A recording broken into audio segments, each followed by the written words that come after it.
Ícaro Podcast presenta Hechos que fueron noticia por Jorgelina Petra Márquez. Rigoberta Menchú, vida y obra de una maya quiché. Capítulo 8. Perder a papá y a mamá. Hola, soy Jorgelina Petra Márquez y les doy la bienvenida a Hechos que fueron noticias, una producción de Ícaro Podcast. La historia que hoy continuamos es la de Rigoberta Menchú, la indígena maya que se hizo conocida en todo el mundo por la defensa de su gente, de su comunidad amenazada.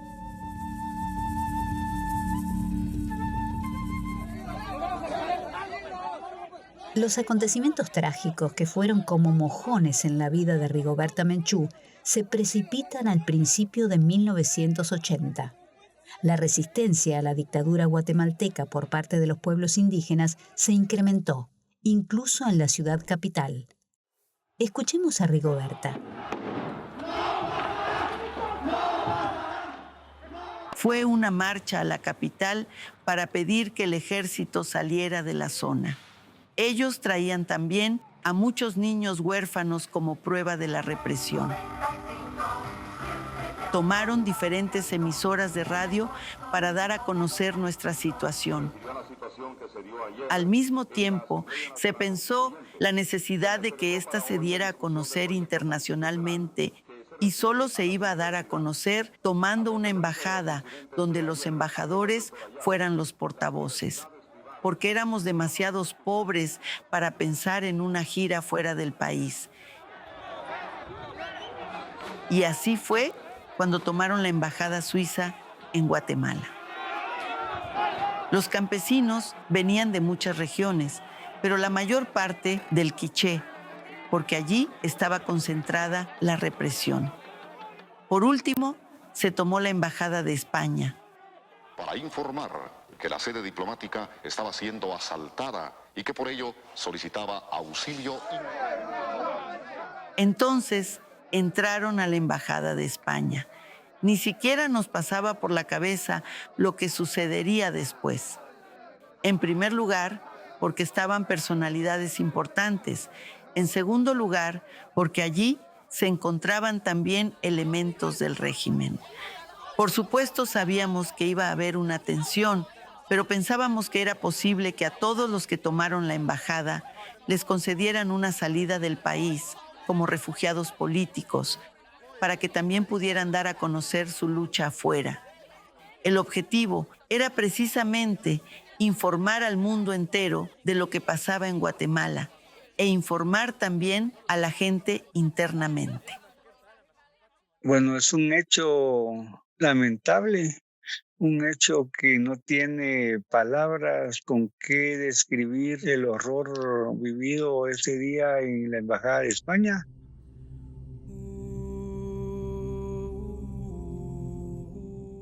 El que recuerda esos momentos es el periodista Ronnie Bellis, guatemalteco, testigo presencial de lo ocurrido el 31 de enero de 1981.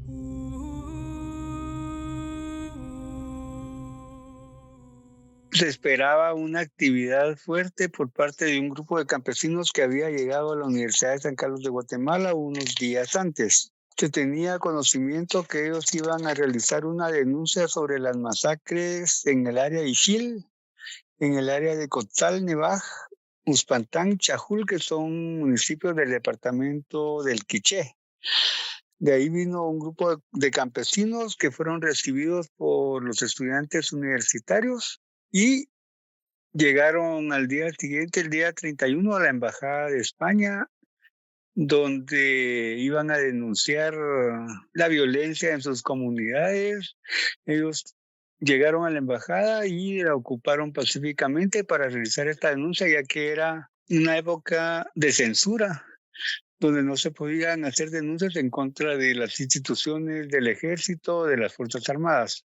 En todos los medios salió la información donde el ministro de Gobernación, Donaldo Álvarez Ruiz, dio la orden directa de que no tenía que salir ninguna persona viva de la Embajada de España.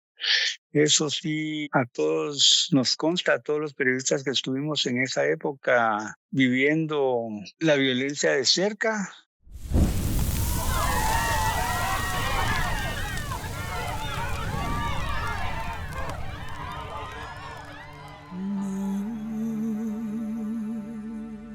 Fueron quemados y lo único que se pudo sacar fueron sus cenizas.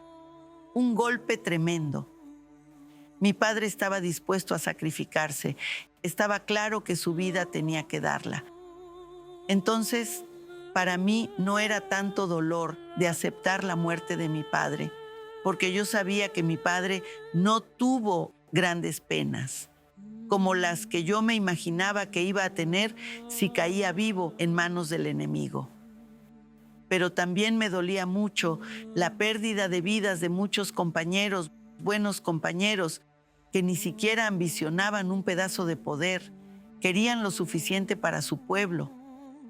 Eso me hizo confirmar más mi decisión de lucha. Yo estaba loca por ir a la ciudad, ir siquiera a conocer la tumba de mi padre, pero había tantas cosas por hacer. Entonces tomé la decisión de no ir. No fui a la capital. Se enterraron a los quemados. La masacre de la Embajada de España el 31 de enero de 1980 es de alguna manera un parteaguas en el genocidio de Guatemala. Es Gustavo Meoño Brenner, el historiador y excomandante guerrillero, el que aporta datos sobre la situación en Guatemala en aquel tiempo.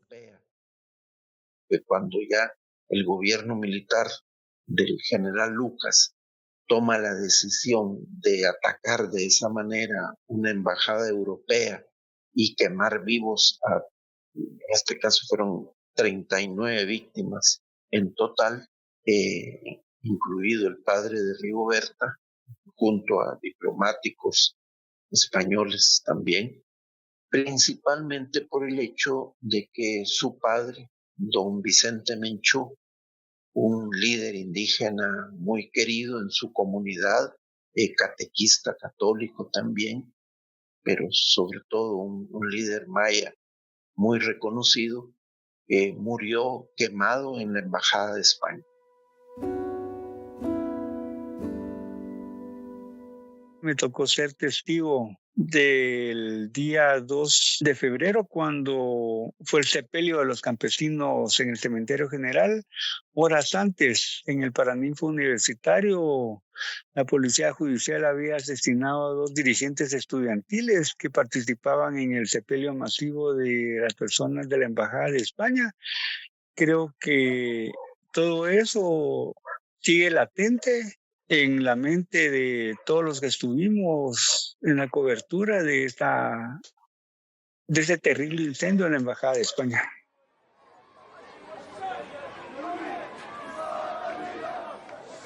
Fue algo muy sorprendente para todo el pueblo de Guatemala.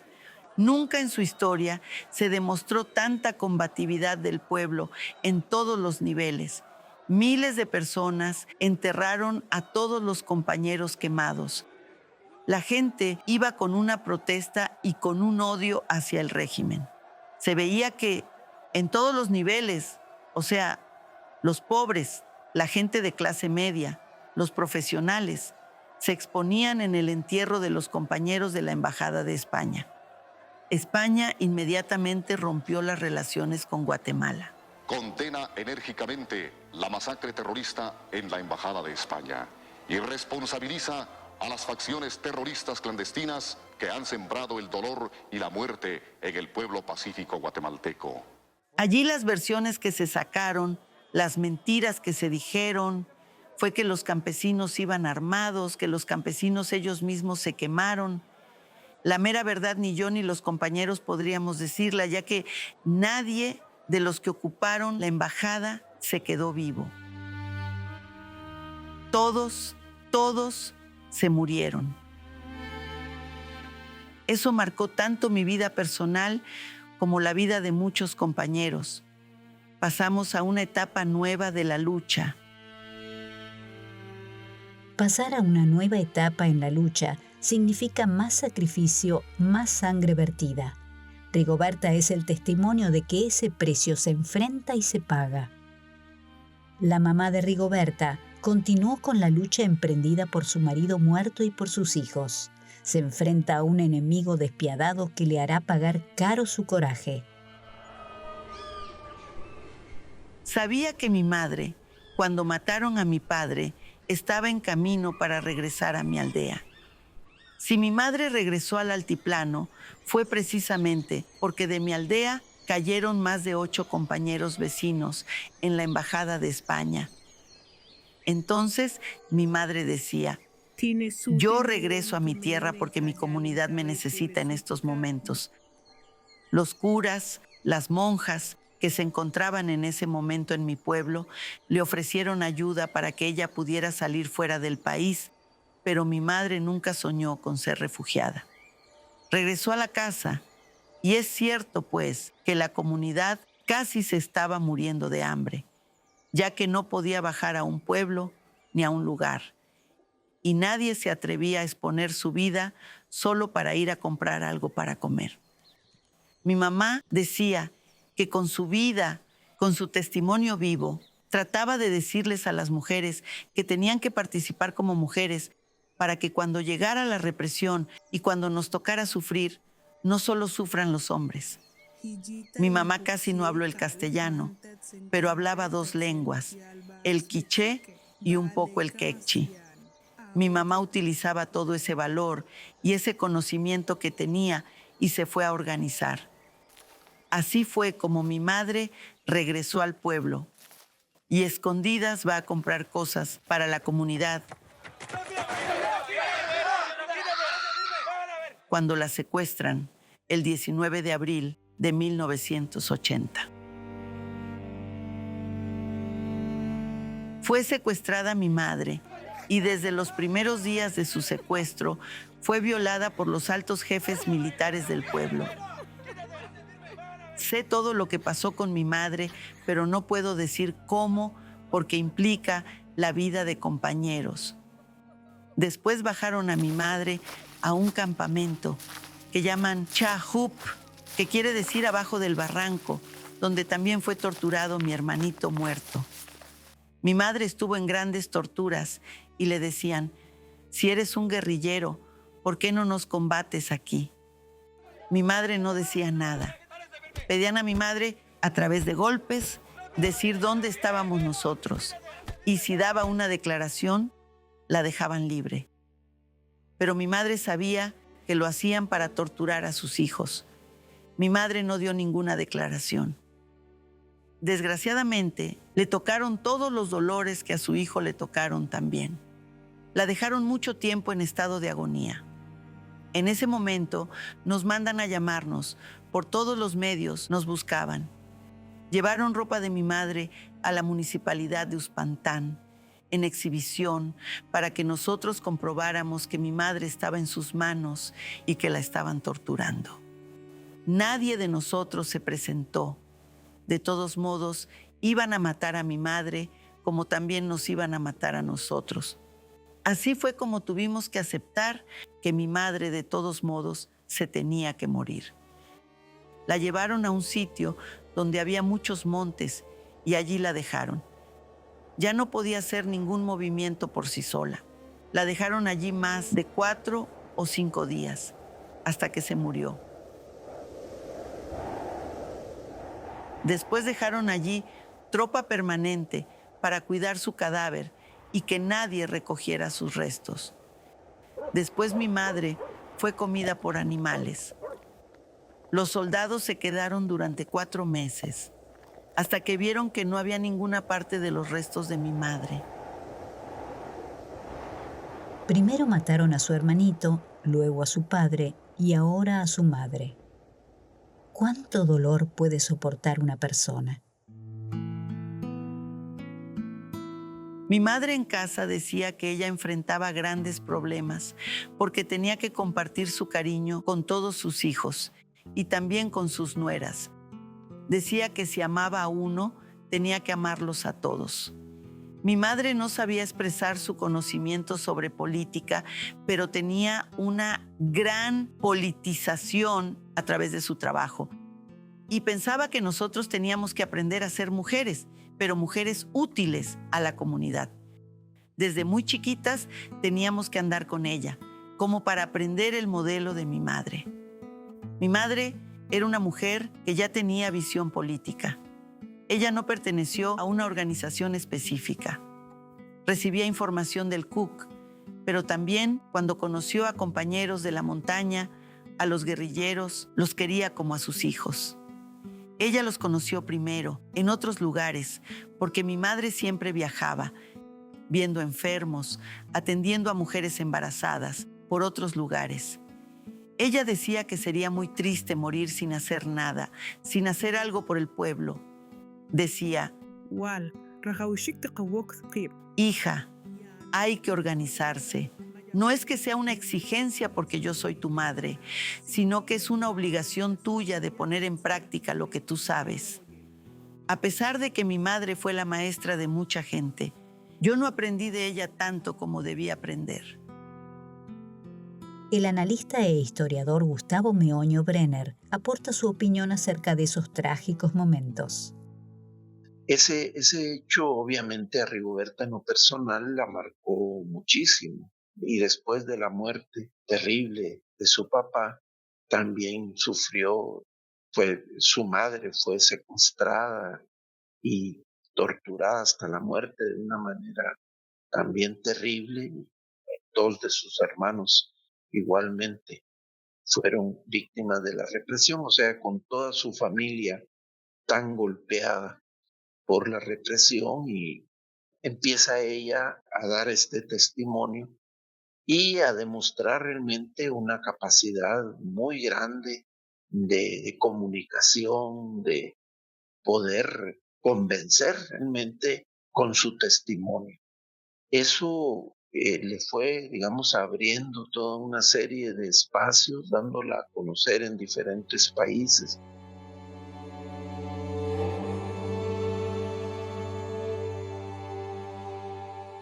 En una tremenda sucesión de muerte, fueron asesinados su papá y luego su mamá.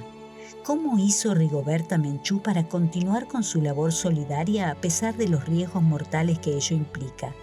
Lo averiguaremos en este próximo capítulo.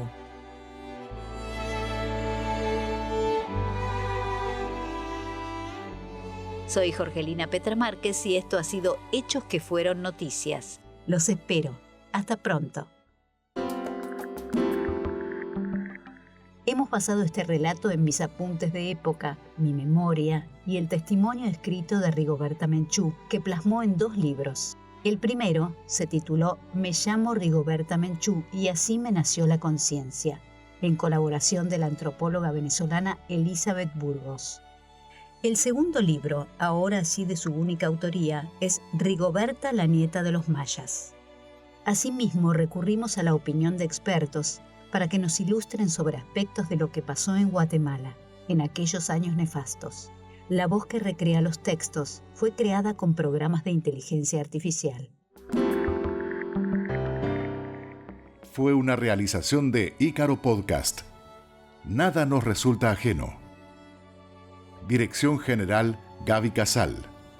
Guión Gastón Tolosa. Investigación temática Fabio Díaz.